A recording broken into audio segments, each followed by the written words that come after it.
Assalamualaikum warahmatullahi wabarakatuh. Halo teman-teman, perkenalkan kami dari program studi sarjana terapan gizi dan dietetika. Kami dari kelompok 8 yang beranggota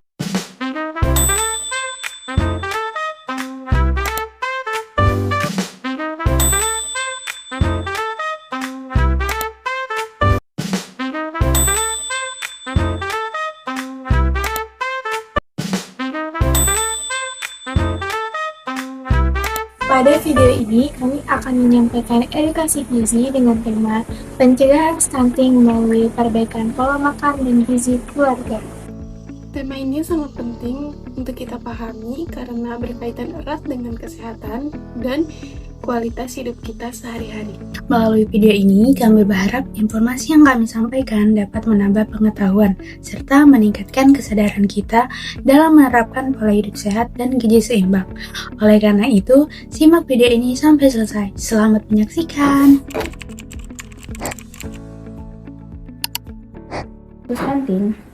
Stunting adalah kondisi gagal tumbuh kembang pada anak akibat kekurangan gizi kronis yang berlangsung dalam waktu lama, terutama sejak masa kehamilan hingga anak berusia 2 tahun atau 1000 hari pertama kehidupan. Anak dikatakan mengalami stunting apabila nilai tinggi badan menurut umur atau yang disebut TB/U atau panjang badan menurut umur atau PB/U berada di bawah -2 standar deviasi atau SD.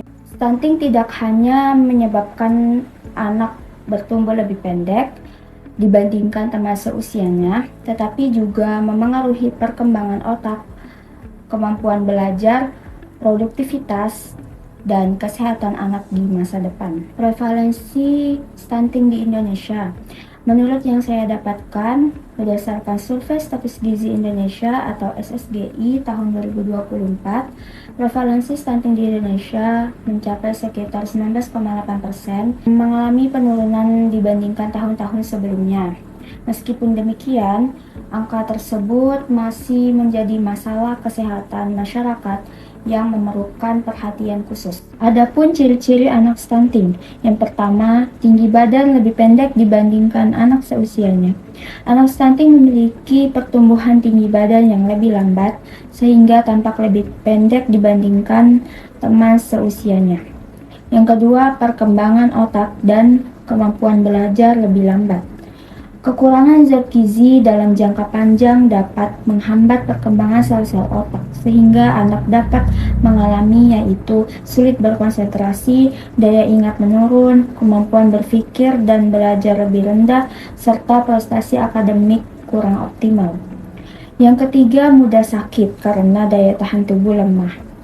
Anak stunting sering mengalami penyakit yaitu infeksi saluran pernafasan atau ISPA, yang kedua diare berulang, dan yang ketiga demam dan infeksi lainnya. Hal ini terjadi karena sistem kekebalan tubuh tidak berkembang secara optimal akibat kekurangan gizi. Yang keempat, ada berat badan tidak sesuai usia. Anak stunting dapat memiliki berat badan yang kurang atau tidak mengalami kenaikan berat badan sesuai dengan kurva pertumbuhan yang normal. Yang kelima, wajah tampak lebih muda dari usianya. Pertumbuhan fisik yang terhambat membuat anak terlihat lebih kecil dan lebih muda dibandingkan anak seusianya. Yang keenam, ada keterlambatan perkembangan motorik.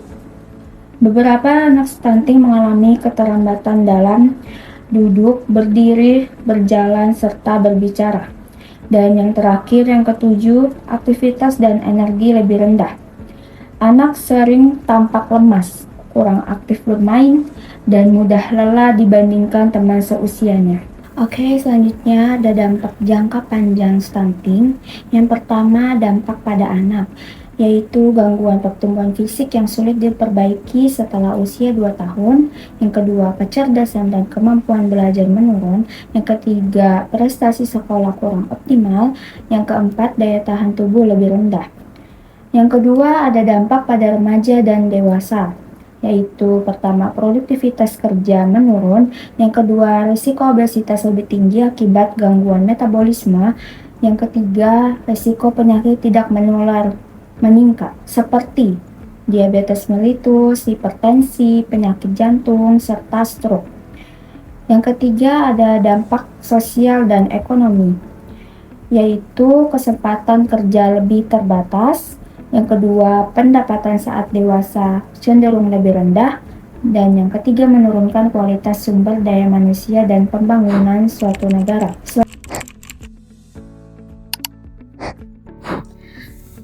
Selanjutnya ada penyebab dan pencegahan stunting. Yang pertama, penyebab stunting, yaitu yang pertama ada kekurangan gizi pada ibu hamil, seperti kekurangan energi kronik pada ibu hamil, anemia, defisiensi zat besi, dan zat gizi mikro lainnya.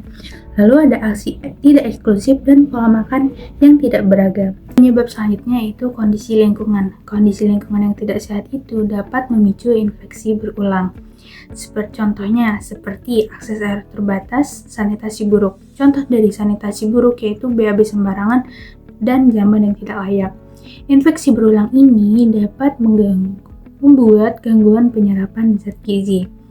Lalu penyebab selanjutnya kemiskinan dan rendahnya akses layanan kesehatan. Kemiskinan ini dapat membuat daya beli pangan bergizi menjadi rendah. Lalu ada pendidikan orang tua yang rendah menyebabkan praktik pengasuhan menjadi kurang optimal. Lalu ada akses terbatas ke posyandu atau fasilitas kesehatan, dan tradisi atau budaya yang membatasi konsumsi makanan bergizi.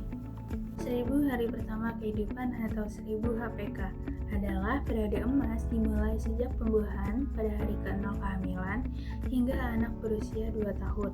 Intervensi pada periode ini adalah cara paling efektif untuk mencegah stunting. Pertama itu pada masa prahamil. Pencegahan stunting ini dimulai bahkan sebelum kehamilan. Remaja putri atau calon pengantin wanita dianjurkan mengonsumsi tablet tambah darah setiap minggu untuk mencegah anemia. Pastikan dulu status gizi dalam kondisi baik dan bebas dari kekurangan energi kronis sebelum memasuki masa kehamilan. Selanjutnya pada masa hamil 0-9 bulan. Selama kehamilan, ibu hamil wajib melakukan ANC minimal 6 kali kunjungan sesuai standar K6. Konsumsi tablet tambah darah selama kehamilan sangat penting untuk mencegah anemia. Pola makan harus mencakup protein hewani, nabati, sayuran, dan buah setiap hari, disertai pemantauan kenaikan berat badan sesuai IMT prahamil. Imunisasi dan suplementasi kalsium juga diberikan bagi ibu hamil yang beresiko. Selanjutnya yaitu pada masa bayi 0-6 bulan. Segera setelah lahir, lakukan inisiasi menyusu atau IMD dalam 1 jam pertama. Selanjutnya berikan ASI eksklusif selama 6 bulan penuh tanpa tambahan air maupun makanan lain. Tumbuh kembang bayi dipantau rutin setiap bulan di posyandu dan imunisasi dasar dilengkapi sesuai jadwal. Selanjutnya pada masa bayi 6-24 bulan. Memasuki usia 6 bulan, bayi mulai diberikan makanan pendamping ASI atau MPASI yang tepat waktu, tepat jenis, dan tepat jumlah sesuai prinsip TIDAH. ASI tetap dilanjutkan hingga anak berusia 2 tahun. Protein hewani seperti telur, ikan, daging, ayam, protein nabati, tahu, dan tempe diberikan setiap hari. Suplementasi zinc dan vitamin A diberikan sesuai rekomendasi, serta stimulasi tumbuh kembang melalui bermain, berbicara, dan membaca aktif dilakukan setiap hari.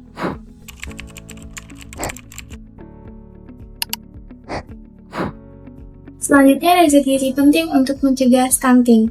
Pemenuhan zat gizi yang cukup dan seimbang sangat penting untuk mendukung pertumbuhan dan perkembangan anak serta mencegah stunting. Salah satu zat gizi yang berperan penting adalah protein, yang berfungsi membangun dan memperbaiki jaringan tubuh, serta mendukung perkembangan otak dan otot. Protein dapat diperoleh dari daging, ikan, telur, tahu, dan tempe.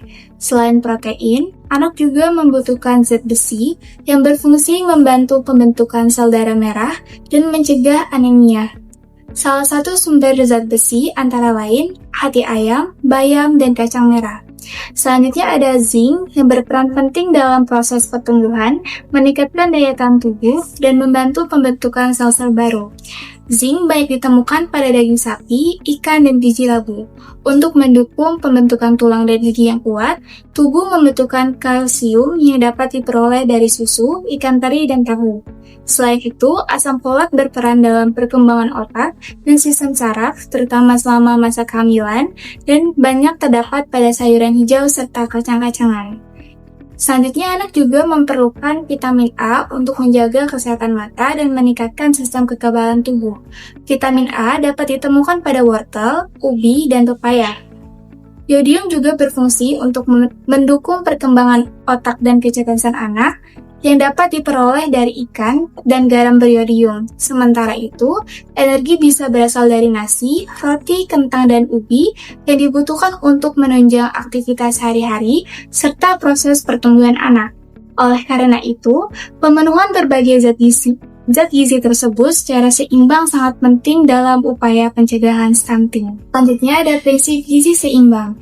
Prinsip gizi seimbang dapat diterapkan melalui pedoman isi piringku, yaitu setengah piring berisi sayur dan buah, 1/4 piring makanan pokok sebagai sumber energi, dan 1/4 piring lauk pauk sebagai sumber protein.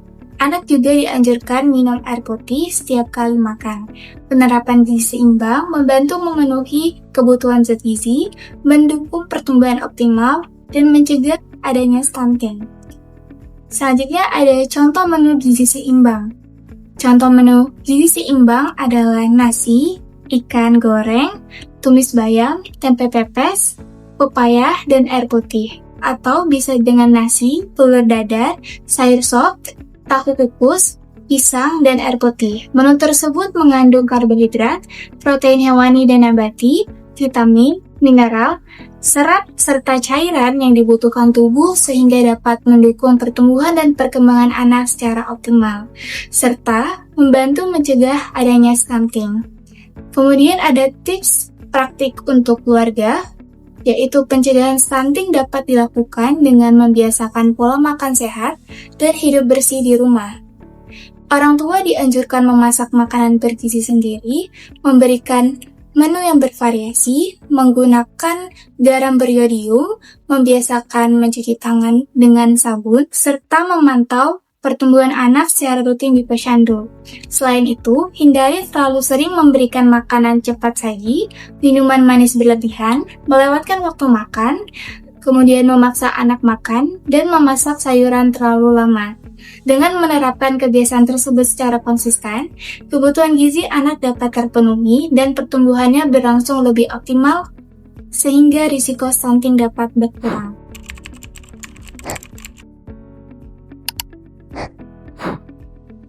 Stunting merupakan kondisi gagal tumbuh pada anak akibat kekurangan gizi kronis yang terjadi terutama pada 1000 hari pertama kehidupan atau yang disebut dengan HPK, sehingga berdampak pada pertumbuhan fisik, perkembangan otak, serta kesehatan anak di masa depan. Penyebab stunting meliputi kurangnya asupan gizi, infeksi berulang, sanitasi yang buruk, serta rendahnya akses terhadap pelayanan kesehatan dan edukasi gizi. Oleh karena itu, pencegahan stunting perlu dilakukan sejak sebelum kehamilan hingga anak berusia 2 tahun melalui pemenuhan gizi yang cukup, pemberian ASI eksklusif, MPASI bergizi seimbang, pemantauan pertumbuhan, dan penerapan perilaku hidup bersih dan sehat. Selain itu, penerapan menu gizi seimbang yang mengandung karbohidrat, protein, vitamin, mineral, dan cairan yang cukup sangat penting untuk mendukung pertumbuhan dan perkembangan anak secara optimal, sehingga resiko stunting dapat diminimalkan.